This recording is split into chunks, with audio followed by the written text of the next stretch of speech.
Hola, buenas noches. Aquí está Informe Semanal fiel a su cita con la actualidad. El último sábado del mes de julio de 1975, nuestro programa emitía un reportaje sobre el crimen de los Galindos. Hoy, 6 años después, este quíntuple asesinato sigue sin esclarecerse. El crimen de los Galindos ha sido calificado como uno de los más extraños casos que haya caído en manos de la policía española. Un equipo de Informe Semanal ha viajado hasta Paradas para tratar de indagar algo sobre este enigmático caso de la crónica negra contemporánea.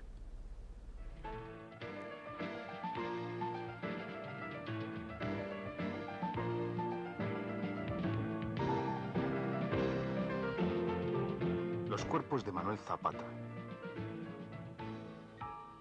el de su esposa Juana Martín, el cuerpo de José González, Asunción Peralta, esposa del anterior, y el de Ramón Parrilla, reposan en estas tumbas esperando que la ley por fin les haga justicia y puedan descansar en paz. Son las 5 personas asesinadas una triste tarde de julio de 1975 en la finca de los Galindos. A 53 kilómetros de Sevilla se encuentra el pueblo de Paradas. Al igual que otros pueblos de Andalucía, tiene sus casas blancas y juntas como protegiéndose y dándose sombra del sol. Sus 12.000 habitantes se dedican a la agricultura y la ganadería. Parece más bien un pueblo tranquilo. Pero algo terrible flota todavía en el ambiente. Algo que ocurrió hace 6 años. A tan solo 3 kilómetros de Paradas está el Cortijo de los Galindos, escenario trágico de unos sucesos sangrientos y horribles que aún permanecen en la memoria de todos. Allí se produjo un múltiple asesinato rodeado todavía de misterio y que está aún sin resolver. Tal vez el caso más extraño que ha tenido la policía española en sus manos. Las versiones han sido varias sobre los hechos ocurridos. Policías, periodistas y escritores han investigado sobre este misterioso suceso y todo sigue envuelto en la nebulosa del recuerdo indescifrable.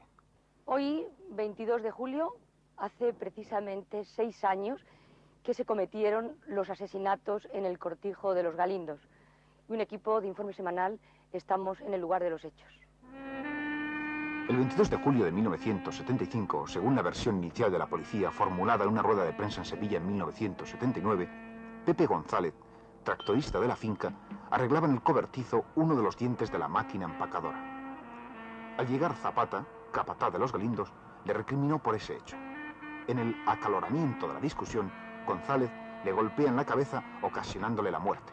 Luego esconde el cuerpo bajo un montón de paja y se dirige a la vivienda de su víctima con el pretexto de recoger el diente de repuesto. Es entonces cuando mata a Juana, esposa del capataz. Arrastra su cuerpo hasta el dormitorio, dejándola en un charco de sangre.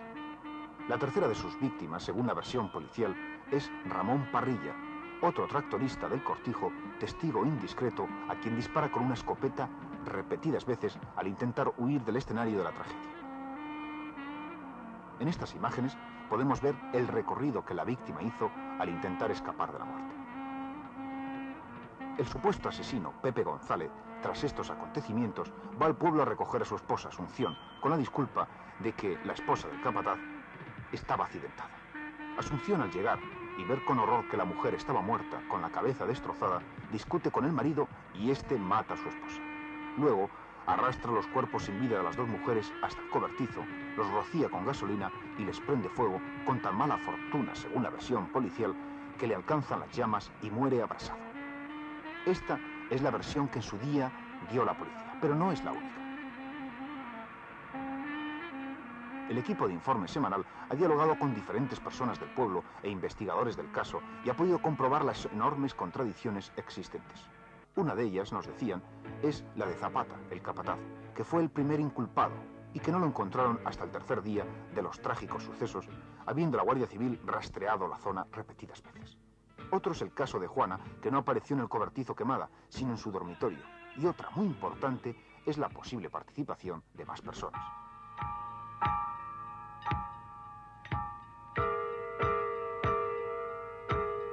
El tractorista Pepe González no pudo golpear ni arrastrar a sus víctimas, siendo de contextura débil, bajo de estatura y miope, según afirman todas las personas preguntadas. El marqués de Grañina, propietario del cortijo de los Galindos, y otras personas creen en la inocencia de Pepe González. Es totalmente imposible que Pepe González haya sido el criminal, y lo demuestro clarísimamente que no puede haber sido de ninguna de las maneras el criminal. Pues era muy bueno, muy formado. No se lo digo como pasión de madre. Él no ofendía a nadie, ni le gustaba que hablaran de nada de nadie. No sé cómo han podido hablar tanto de él y ofendérmelo tanto. Me hice cargo de este asunto en nombre de la familia González, porque aunque en el sumario 20 del año 75 de Marchena, del juzgado de instrucción de Marchena, no existe inculpado, acusado, procesado, persona alguna, por supuesto no Pepe González, pero sin embargo se quería limpiar, si cabe hablar, el nombre de este buen hombre. Un hombre débil en cuanto a su contextura física, un hombre que tenía una gran miopía, un hombre de un carácter bondadoso, a quien por indiscreción, que lamento muchísimo, pero pública para Andalucía, España y parece mentira al mundo entero que sigue este sumario, resulta que se le ha hecho autor de las 5 muertes, desgraciadamente. El sumario está vivo, yo estoy atado al secreto del sumario y no puedo hablar gran cosa, aunque tanto se ha publicado que todo lo que dijera ya ciertamente podría leerse en cualquiera de los periódicos y tantas revistas que le han dedicado su atención a los Galindos. El sumario está vivo porque nunca se ha cerrado, conviene decirlo así. Pero en el escenario del crimen, directa o indirectamente, aparecen más personajes que no se libran de que sobre ellos recaigan también sospechas. Son el administrador del cortijo, don Antonio, los marqueses de Grañina, los propietarios, y su hijo Gonzalo. Que le dijo la marquesa madre ella que estuvo allí. Le han echado la culpa a mi Gonzalito, a mi Gonzalito. Y digo, para mí es Dios que se lo habían echado a don Antonio, me dijo ella. Todos tienen su coartada, todos pueden demostrar en el lugar en el que se encontraban el día y la hora de los horribles sucesos. Pero hay disparidad de criterios, y la familia del tractorista no está de acuerdo con las declaraciones del administrador y del marqués. Se afirma en el pueblo que el día de los hechos pudieron estar en la finca estos dos personajes. Yo ese día estaba en Málaga, está demostrado, perfectamente demostrado, que estaba en Málaga en el entierro de un tío carnal mío, un hermano de mi madre. La única cosa que yo vi, que es la que yo puedo decir que la vi, fue que sobre las 12:30 de la mañana pasó el administrador en su coche, pero no en el Mercedes como se ha estado diciendo hasta ahora. El administrador pasó, pero pasó en un 4L. Pero parece ser que ese día, además del 4L, se vio un Mercedes sobre las horas, sobre las 2 o cosas así. Justamente aquel día, como usted estaba diciendo, vieron un Mercedes sobre las 2 menos cuarto pasando por la finca del Algarabelo. Y dijo uno de ellos, que le dije en Prestiño, dice, ahí va el marqués, que ahora lleva. Aproximadamente a las 2:05, vieron ese mismo Mercedes entrando en la carretera del Cortijo, unos muchachos que iban a bañar. De Isabelita Barrera es uno, y el otro Antonio González. Dice, anda el tío hasta ahora con la calor que hace. ¿Dónde se encontraba el cuerpo de Zapata, el capataz del cortijo, durante esos 3 días en los que no apareció? Su cuerpo fue hallado por una perra del capataz detrás de la casa. La Guardia Civil rastreó la zona y no lo encontró. Se cree que fue colocado la noche anterior. Hago constar también que huellas dactilares las ha habido por todos lados y se han podido aprovechar y no se han aprovechado ninguna. Pero entonces la Guardia Civil vigiló aquellas noches. La el Guardia cortijo. Civil estuvo vigilando aquellas noches el cortijo, ¿no? Y es curioso que precisamente la noche del 24 al 25, que fue cuando se aflojó un poco el cerco de la Guardia Civil, apareció Zapata al día siguiente donde lo habían puesto, tal como estaba, y como dice el señor Marqués, que aquello parecía una feria, nadie se había dado cuenta que Zapata estaba allí, que podían haber pasado 50 veces por encima de él y nadie lo había visto. Es decir, que ustedes piensan que Zapata fue colocado aquella noche. Yo pienso que sí, que Zapata fue colocado aquella noche. En este triste suceso, tan oscuro y trágico, sobre el que han pasado ya 6 años, tampoco hay una unidad de criterios en los móviles que pudieron impulsar a cometer tal masacre. Tal vez aclarar este punto fuera vital para esclarecer el crimen. Se habla de una posible plantación de marihuana en el cortijo. Algunas personas consultadas en el pueblo sobre esta posibilidad afirman que eso es imposible. De droga aquí en un cortijo como este, que aunque sea grande, las personas que por aquí viven, que están acostumbradas a trabajar campo, que se trabajan siempre con los mismos granos, las mismas cosas que se siembran, se dan cuenta enseguida si allí hay sembrado droga o no hay droga, y nadie se ha dado cuenta de nada. Nadie se ha dado cuenta de nada. Circulan incluso versiones sobre los motivos de los asesinatos que van desde un ajuste de cuentas de la mafia mediterránea hasta una supuesta reunión secreta de altos cargos para preparar la transición después de la muerte de Franco. Incluso se ha llegado ya hasta decir, en un periódico especializado en esta clase de temas, que pudieron haber participado extraterrestres. La confusión es enorme. El marqués de Grañina, don Gonzalo Fernández de Córdoba, también mantiene su propia hipótesis sobre los hechos. Mi tesis es que no se ha profundizado lo suficiente en el tema referente a los legionarios que estuvieron en los Galindos a finales de junio o principios de julio. Estos crímenes realizados en los Galindos fueron motivo de inspiración para un escritor, Alfonso Grosso, quien dio su versión novelada de los acontecimientos. El móvil fundamental que yo tomo como referencia en mi novela Los Invitados es concretamente la droga. El tema de la droga, recibí una cierta información en Paradas y el resto de la información me fue dado en Nueva York, concretamente en la pequeña Italia, a través de ciertos sectores de la mafia norteamericana. Mafia norteamericana que no estaba metida en manera alguna en el problema, pero que me dieron datos objetivos que me sirvieron para completar el texto literario.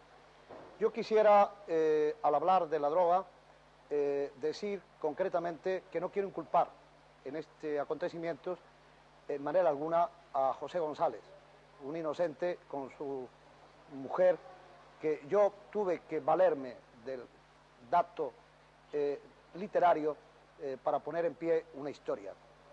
Por otra parte, yo quiero hacer constar también que mi novela no es más que una de las posibilidades que puede ser o no real haber acertado. Creo que no, que los tiros pueden ir por otros caminos.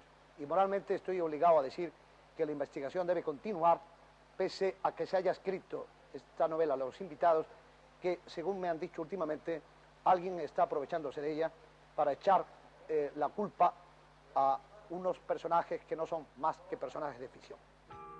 Recientemente se ha nombrado un nuevo juez en Marchena que quiere agilizar las investigaciones para terminar con este triste caso que tantas conjeturas ha provocado. Bien, la situación del sumario de los Galindos en estos momentos es el de la situación de sumario abierto.